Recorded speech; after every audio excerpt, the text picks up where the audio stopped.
एक दिन राजा विक्रमादित्य के दरबार में एक रहस्यमयी आदमी आया। उसने राजा को काठ का एक घोड़ा दिखाया और कहा, महाराज, यह ना तो कुछ खाता है और ना कुछ पीता है, और जहां चाहो वहां यह ले जाता है। विक्रमादित्य उस आदमी के हाव भाव देखकर समझ गए कि कुछ तो अजीब हो रहा है। विक्रमादित्य ने उसी समय दीवान को बुलाया और 1 लाख सोने के सिक्के देने को कहा। दीवान आश्चर्यचकित था, पर राजा के आदेश के कारण उसने उस व्यक्ति को सोने के सिक्के दे दिए। धन लेकर वह आदमी वहां से चलता बना, पर चलते चलते कह गया कि इस घोड़े को कभी कोड़ा मत मारना। एक दिन विक्रमादित्य उस काठ के घोड़े पर बैठकर उसका निरीक्षण कर रहे थे। उन्हें उस आदमी की बात याद न रही और उस घोड़े को कोड़ा मार दिया। तभी अचानक ही वह काठ का घोड़ा विक्रमादित्य को आकाश में ले उड़ा और समुद्र पार ले जाकर घोड़े ने विक्रमादित्य को एक भयानक जंगल में गिरा दिया। होश संभालकर विक्रमादित्य जब आगे बढ़े तो वह उस भयानक रहस्यमयी जंगल में खो गए। विक्रमादित्य 15 दिनों तक उस भयानक जंगल में भटकते रहे। भटकते भटकते उन्हें एक रहस्यमयी गुफा दिखाई दी। उन्होंने देखा कि गुफा के बाहर एक पेड़ है और 2 कुएं भी मौजूद हैं।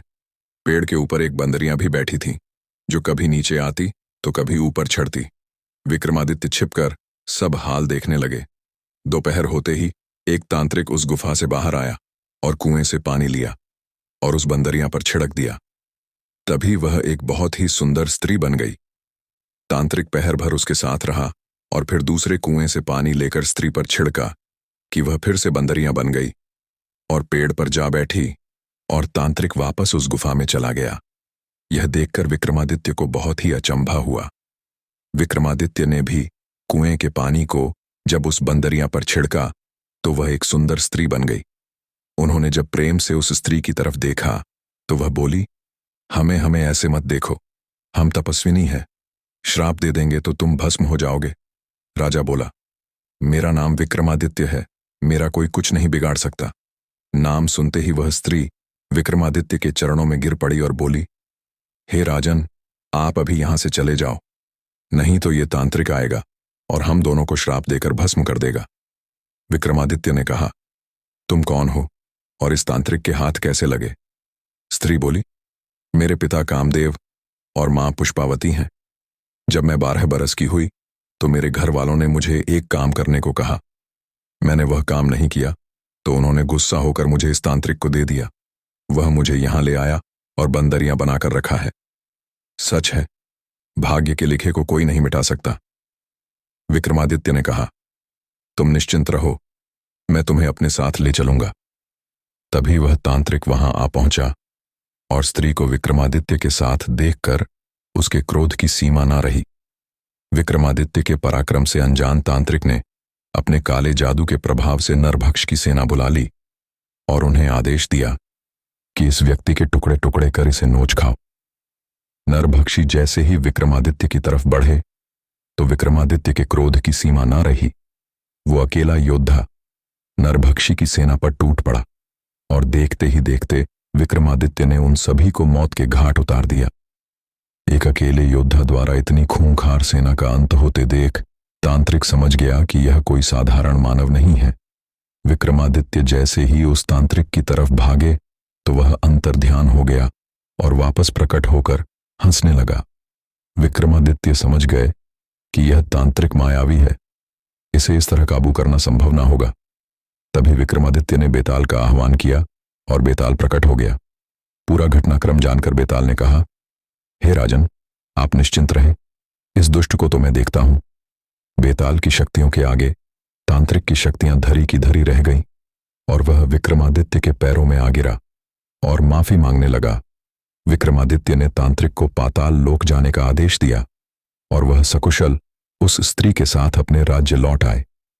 रात के समय किले की छत पर विश्राम कर रहे राजा विक्रमादित्य को एक महिला की चीख सुनाई पड़ी। विक्रमादित्य तुरंत उठ खड़े हुए। महिला की पुकार सुनते ही विक्रमादित्य अपने घोड़े पर सवार होकर उसी दिशा में निकल पड़े। थोड़ी दूरी तय करने के पश्चात विक्रमादित्य ने देखा कि एक भयभीत महिला प्राण रक्षा हेतु चीखती चिल्लाती दौड़े जा रही है और उसके पीछे एक विशालकाय दैत्य पड़ा हुआ है। विक्रमादित्य को अपने समक्ष खड़ा देख महिला विक्रमादित्य के चरणों में गिर पड़ी और प्राण रक्षा हेतु गुहार लगाने लगी। विक्रमादित्य ने कहा, बहन, तुम राजा विक्रमादित्य की शरण में आई हो। मेरे रहते क्षति पहुंचाना तो दूर, तुम्हारा कोई बाल भी बांका नहीं कर सकता। तभी राक्षस जोर से हंस पड़ा और बोला, मूर्ख, तू बचाएगा इसे। अगर अपनी जान की सलामती चाहता है तो तुरंत यहां से चला जा।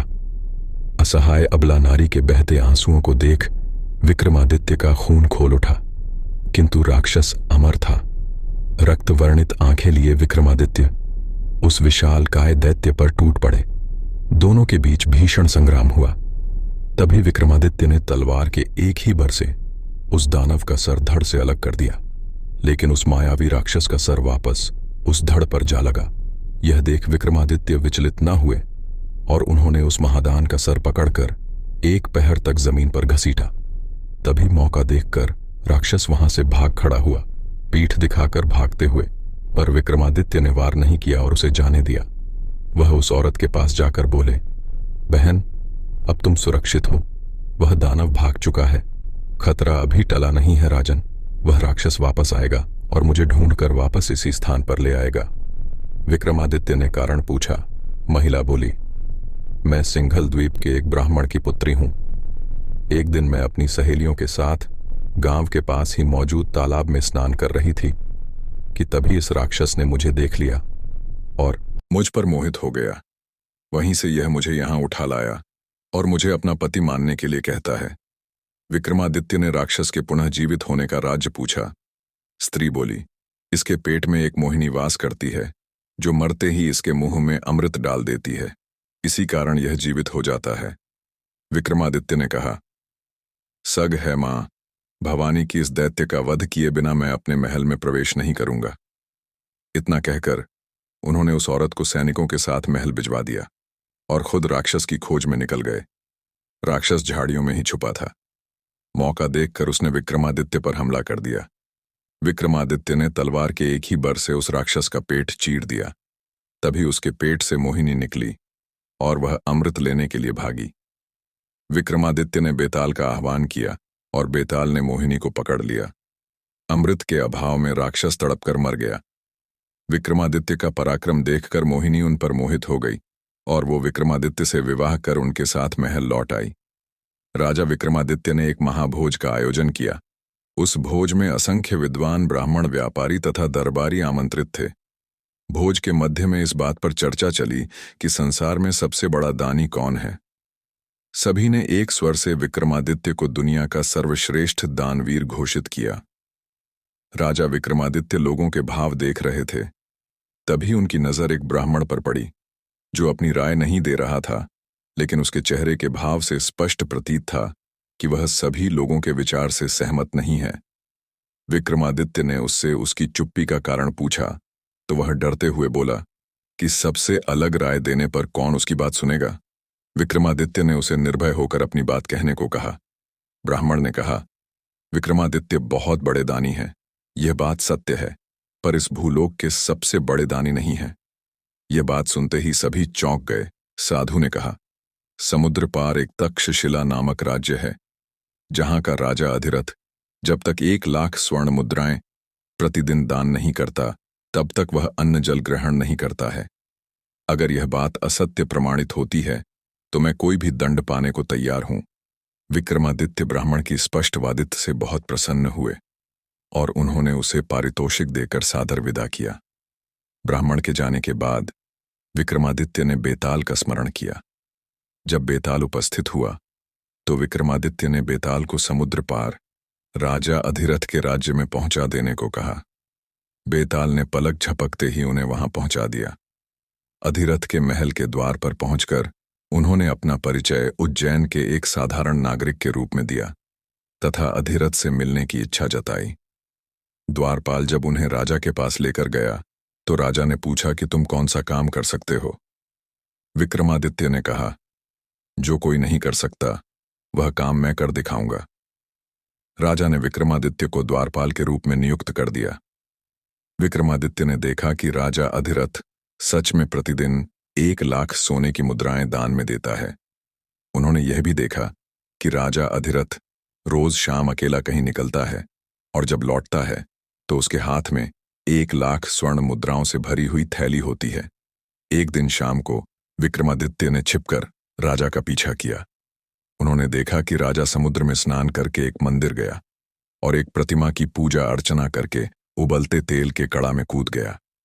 जब उसका शरीर लकर भुन गया तो कुछ चुड़ैलों वहां आई और भुना शरीर कड़ा से निकालकर नोच नोच कर खा गई और तृप्त होकर चली गई। चुड़ैलों के जाने के बाद प्रतिमा से एक देवी प्रकट हुई और अमृत की बूंदें डालकर राजा को जीवित कर दिया। देवी ने 1 लाख स्वर्ण मुद्राएं अधिरथ की झोली में डाल दी और वह खुश होकर महल लौट आया। सोने के सिक्कों का रहस्य जानकर विक्रमादित्य नदी में कूद गए और स्नान करके मंदिर में देवी की पूजा की और तेल की कढ़ाई में अपने शरीर का समर्पण कर दिया। तभी चुड़ैल आई और विक्रमादित्य का जला भुना शरीर खाकर तृप्त होकर चली गई। देवी प्रकट हुई और कढ़ाई में अमृत डालकर विक्रमादित्य को जीवित कर दिया। देवी ने विक्रमादित्य को स्वर्ण मुद्राएं देनी चाहिए। उन्होंने यह कहकर मना कर दिया कि उनके लिए देवी की कृपा ही सर्वोपरि है और उन्होंने 7 बार यह क्रिया दोहराई। 7वीं बार देवी ने कहा, बस करो, तुम्हें जो मांगना है मांग लो। विक्रमादित्य इसी अवसर की ताक में थे। उन्होंने देवी से वह थैली ही मांग ली जिससे स्वर्ण मुद्राएं निकलती थीं। ज्यों ही देवी ने वह थैली विक्रमादित्य को सौंपी तो मंदिर प्रतिमा सब कुछ गायब हो गया। अब दूर दूर तक केवल समुद्र तट दिख रहा था। विक्रमादित्य वह चमत्कारी थैली लेकर चले गए। अगले दिन जब राजा वहां आया तो वह बहुत दुखी हुआ। उसका वर्षों का 1 लाख स्वर्ण मुद्राएं दान करने का नियम टूट गया। राजा ने अन्न जल त्याग दिया और अपने कक्ष में असहाय पड़ा रहता। अत्यधिक अस्वस्थ राजा मरनाश की हालत में अंतिम सांसें गिन रहा था कि तभी विक्रमादित्य राजा के पास आ पहुंचे और उनकी उदासी का कारण पूछा। राजा ने विक्रमादित्य को सारा हाल कह सुनाया। विक्रमादित्य ने वह चमत्कारी थैली राजा को देते हुए कहा कि रोज रोज कड़ा में कूदकर आपको प्राण गंवाते देख मेरा हृदय विचलित हो गया था, इसलिए मैंने देवी से वह चमत्कारी थैली ही सदा के लिए प्राप्त कर ली जिससे सोने के सिक्के निकलते थे। राजा अधिरथ तुरंत भांप गए कि उनके साथ सामने खड़ा शख्स कोई साधारण मानव नहीं है। उन्होंने विक्रमादित्य से उनका वास्तविक परिचय पूछा तो विक्रमादित्य ने कहा, मैं उज्जैन नगरी का राजा विक्रमादित्य हूं। इतना सुनते ही राजा अधिरथ ने विक्रमादित्य को अपने गले लगा लिया और कहा, हे राजन, इस धरती के सर्वश्रेष्ठ दानवीर आप ही हो। कुछ दिन तक शिला नगरी में व्यतीत करने के पश्चात विक्रमादित्य ने राजा अधिरथ से विदा ली और सकुशल उज्जैन लौट आए।